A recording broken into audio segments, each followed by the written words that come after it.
N'oubliez pas de soutenir et de vous abonner à la page Echo News Insight pour recevoir toutes les nouveautés. Le prince Harry, actuellement au Nigeria avec Meghan Markle, est mécontent. Le roi Charles III a choisi le prince William pour un rôle important, ce qui pourrait compliquer encore plus les relations entre les deux frères. Charles III a clairement pris parti dans ce conflit. Les tensions entre le souverain britannique et le duc de Sussex étaient déjà palpables, mais elles semblent désormais exacerbées. Visiblement contrarié, l'époux de Camilla a pris une mesure qui affecte profondément le prince Harry, surtout dans un domaine qui lui est cher, sa carrière militaire. Peu après avoir délibérément évité le prince Harry en Angleterre, Charles III s'est rendu avec son fils aîné au Army Aviation Center à Stockbridge. Là, en Hampshire, il a conféré au prince William un titre prestigieux, celui de colonel en chef de l'Army Air Corps.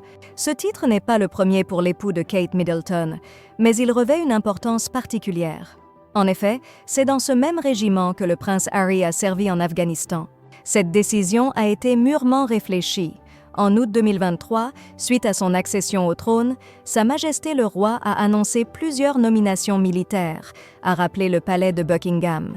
Parmi elles, celle du prince de Galles qui deviendrait colonel en chef de l'armée de l'air, un rôle précédemment tenu par Sa Majesté le Roi en tant que prince du pays de Galles durant 31 ans. Une situation difficile pour le prince Harry, bien qu'à l'autre bout du monde, le duc de Sussex doit faire face à cette réalité. C'est une véritable déception, a commenté un expert de la couronne.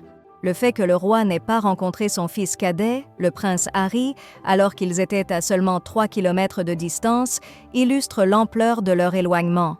Selon lui, le fils prodigue n'est pas le bienvenu, et cette décision en est une preuve supplémentaire. Pour le prince Harry, cela représente un signe évident du tort causé, a-t-il ajouté. Le prince Harry a profondément été marqué par son expérience au sein de l'armée britannique et il a toujours exprimé sa fierté d'avoir servi son pays.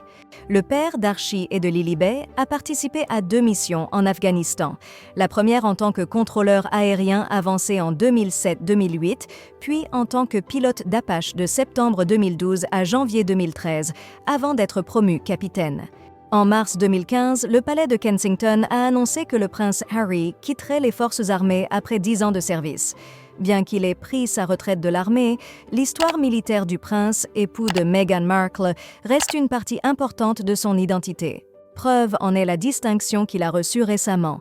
Le 19 janvier dernier, il a été honoré parmi les figures emblématiques de l'aviation, reconnu à la fois comme vétéran et pilote de l'armée britannique après 10 ans de service.